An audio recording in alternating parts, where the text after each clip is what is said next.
Hello everybody, this is Toys R Us, and for this new figure unboxing and review we're going to be looking at the Studio Series 98 Rise of the Beasts Voyager class cheetor figure. So what we're going to do with this video, we're going to unbox him live in a second, have a look at the entire contents of the packaging.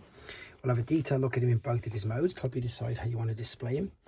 We can see, I suppose, how different he is to the previous, I suppose, cheetor and kingdom molds of him, and indeed of Voyager class figures which are very much like him. So it's going to be interesting to see just how many differences there are between them.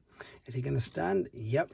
We can also then have a quick look and see how he displays and compares with the only other figure at the moment I've got from the Rise of the Beasts toy line, which is of course Battle Trap. And then of course we can see how he displays and compares to some of the other Studio Series movie figures that I've got as well, because he is a Voyager, and I've got a teeny little Bumblebee here as well to see how much bigger he is than that. So yeah, he is a Voyager class figure, which to be honest completely surprised me, and I can't wait to see him, to be honest, because I was getting maybe a little bored of the original mold of cheetor because we had so many uses of it, and indeed I suppose little upgrades, whereas this is completely new. I also need to thank Robot Recruits. That's the online store in the UK which I purchased this from, which as you can see they got him out to me nice and safely and quickly. We're also going to have a quick look at the box now. This is obviously his image from the movie, which we've only seen the trailer of yet, so we've not seen the robot mode at all, so I suppose this is a bit of a spoiler. We can see that he's number 98. There indeed is the same sort of image but taken from a different angle, and indeed there he is in robot mode.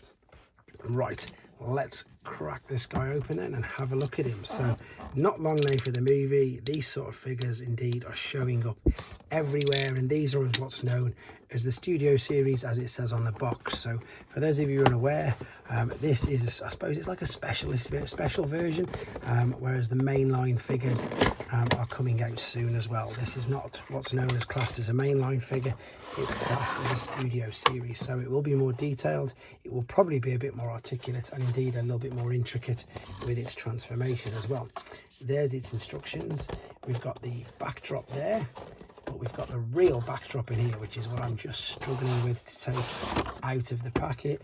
And there it is. Let's get rid of that glare, and what I need to do now then is set him free from there and come straight back to you. Okay then, so I've literally just set him free from the packaging, and you know what, he does look really impressive. So these are my first impressions. I've just literally took him out. I've not seen any other reviews on this. I've just seen some pictures online, and the first thing I suppose that struck me straight away is the fact that the tail is completely attached. And for those of you who've got any of the other versions of him that have been released recently, you'll know exactly what I mean. The things that were wrapped up in the tissue paper on the side were his accessories, and they were the spears, which again, if you look at the detail on this, the silver metallic paint looks great. It's very detailed with indentations on each side. It looks like you can combine them together. Yep, it looks that way. I think I'm saying that. I would imagine you can. Let's have a quick go at that while we're here. Yes, you can. That looks even better. Looks a bit like a trident or a staff now, but anyway, let's have a look at the actual figure. So the head sculpt is really quite interesting because again, we've not seen any footage of him in his robot mode yet. There's loads of detail there. It is fully articulate all the way around, up and down. I love the fact that it looks a little bit transmetalish, with the fact obviously you've got beast modes and the robot points, robot bits, or so shall we say, sticking through the skin, protruding a little bit like an endoskeleton on a Terminator. You can see through the bits of the skin. The shoulders themselves fully articulate all the way around to the side, swivels underneath, bicep flexion, wrist swivel, everything, waist rotation, and hip side front tilt, knee bend. It looks like the knee's got like a double bend, obviously I would imagine because of the transformation. We'll have a look at that in a bit. Ankle tilt and rock for the feet. I'm just trying to work out if these are even the right way around because I've just took him out of the packaging. Let's have a look at his feet. No, it is saying to have the gold parts at the front. The detail, as I say, on the chest looks brilliant. You've got these silver metallic parts looking like the abdomen, and it is a different shade of silver here. This is much lighter, this is much more darker and filled in. There's the bits I was on about in the forearms, where it looks again like you can see the metallic robot parts underneath the skin, and yet we've still got a little bit of, you know, like animal print on them as well at the back. Everything seems to be tucked in really well. I mean, obviously you can tell that he's going to be some form of animal because he's got some paws and perhaps a tail, but nowhere near as glaringly obvious as what the Kingdom versions are. This guy looks like he means business, to be honest. So what we're going to do now then, we're going to have a quick look at him in his alternate mode before coming back and seeing how we can attach and use his accessories and doing some comparisons. Okay, then we're back, and as you can see, he's already in his alternate mode. Quick apologies for my transformation process on this video. That's for a couple of reasons. The first is to keep the main length of this video down, and the second is not to spoil it for anybody who doesn't want it spoiling for themselves.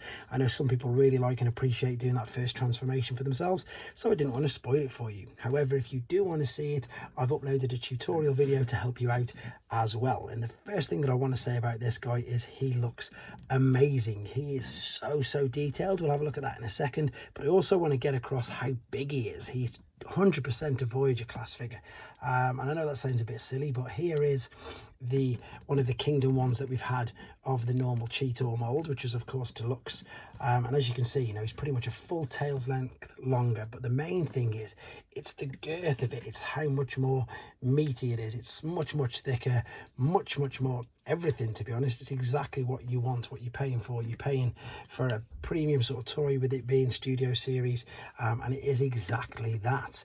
Articulation wise, it's just as good, if not way better, than the deluxe figure. You can see here we can move these will swivel underneath on the front legs, bend at the knees, turn at the feet or the paws, shall we say. Same with the back legs, the back hip, the back knee, the back ankle tilt, rock, the larch, the tail up and down. And then this is the best bit. This is amazing. Watch this. You can then take the front. Not only can you open the jaw, but you can fully articulate and rotate the head. So even Tigertron, the Voyager class figure, you couldn't do that with this guy. It fully rotates all the way around. The jaw opens up. Look at the detail. You can see all the teeth along the bottom of it there. You can see his lovely green eyes, loads of detail on it. I love the fact, again, we've got like a sort of endoskeleton on the inside, all the metallic parts, but on the same hand we've got a bit of fur detail in and around on this. It's just so clever, and it really works. Really like it, as you can probably tell. With regards though to another Voyager class figure that's completely different, this is of course Beast Wars Inferno. So they are getting nice big sized Voyager class figures at the minute, to be honest. Here's one of the mutant Tigertron, I think I was on about. Oh no, normal Tigertron rather, that I was on about. You can see what I mean about how much, I suppose, bigger he is than this guy. We'll have a look in more detail in a second, again, when we do some more comparisons. But yeah, there's the front of the head, which couldn't articulate at all, whereas with this one you can. Yeah, he looks and he stands so well. With regards to other Studio Series figures, there's Jolt, one of the cars. You can see much bigger than that as well. Right, let's grab these then. So his javelins, his tridents, his spears, whatever you want to refer to them as, you can attach these, and I've not had a go at doing this yet, so let's hope they go straight in.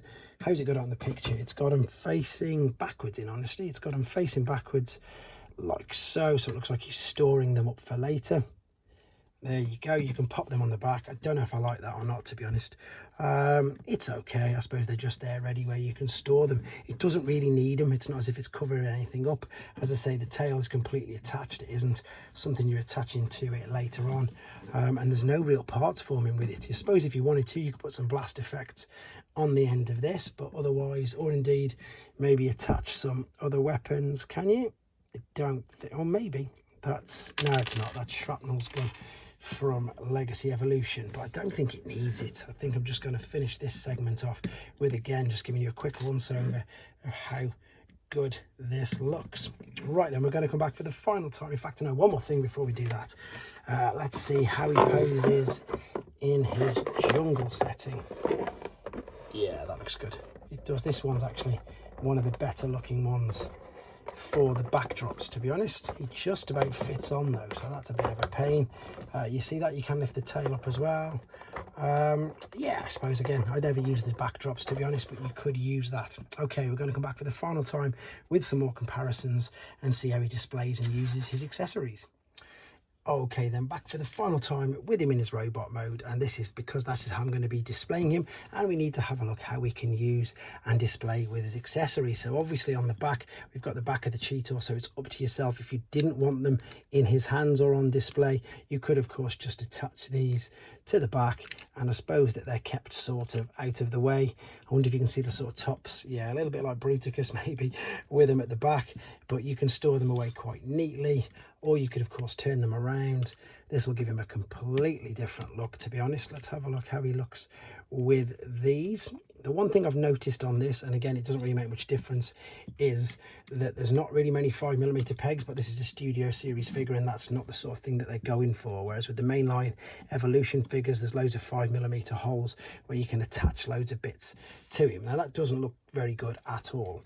However, let's have a look how they got him on the box. Let's have a quick look, or they've got it all joined together. I believe you can. Yeah, you can. You can attach both of the, well, you can put one in each hand to have him wielding one in each one like that, which again looks pretty good, especially with the waist swivel, so you can really go to town with some good displays there. Or indeed, of course, you can go with what it looks like on all the packaging art, where we can just connect this together very, I was gonna say simply, but of course it won't do it very simply for me. There we go. It's quite stiff, that is, but that's probably because it's a new figure. And what's going on? Hold in place. I'm going to come back to that, and it looks actually like it's going to come out. Right, I get no luck with some of these figures. Anyway, what I'm going to do then, I'm going to pop these both through there like so and combine them up. Let's see if that will fit in there. It should do. Yeah, there we go. So maybe that's what you should do. I don't know. If they don't fit together very well, do what I just did. Just put them both in the hand. That looks really good still. Right, while it's in the vicinity, I'm going to get rid of this in a second because it keeps reflecting. There he is again with his backdrop. That doesn't look too bad. That's one of the best ones, with one of the best backdrops I think I've seen, to be honest. Right, let's move that out of the way, as I say, because it is going to get in the way. So let's have a look at him compared to Voyager class Battle Trap. Brilliant. He's up now. This guy's obviously not in the same film, but it's just to give you an idea of how big he is. This is Soundwave from the Bumblebee movie, so you can see what I mean. He's holding his own as that Voyager class figure. I've managed to open up another little figure as well, to be honest. I'm going to show you another Rise of the Beast figure right now. I've managed to open up Freezer, who is only of course a core class, and to be honest he probably won't even fit in. He's that small. So you can see the difference in the size between them. Yeah, there you go. Freezer, who looks exactly like Frenzy, to be honest, but there we go. You can see how big he is compared to that. And then just for some more size comparisons, this is obviously a Voyager class Optimus Primal, or in fact it's Nemesis Primal, obviously. My favourite use of that mould, to be honest. So you can see what I mean. He's much bigger than that. So if I bring some of the Kingdom figures in, and War for Cybertron and Generations ones, again, just to give you an idea of the size from the previous sort of toy lines. There is, of course, normal little Cheetor as well. I say normal little Cheetor, but he is, I say, the standard deluxe, which we've seen so much of. And of course, they have used him once more as well in another one. And then just, again, it's nowhere near as big as this, but this is just an idea for you, to give you an idea of size. There's Leader Class Dragon Megs, but they're all pretty much different toy lines, obviously. It's just to give you an idea of some size. I'm going to pretty much wrap it up here, to be honest, because I'm really excited to see the film, to be honest. Really hyped for this one, more so than the last ones, definitely far more so. So here's all I've got so far. I will be continuing all the reviews, of course, with these as and when I get them. Let's just bring Freezer around here. I've got Freezer and RC to go as well, but in the meantime, this is the Voyager class Studio Series Cheetor figure, and I'm sure you'll agree he looks fantastic. Let me know what you think of him in the comments. Are you going to get him? Have you got him already? Let me know. Take care, guys.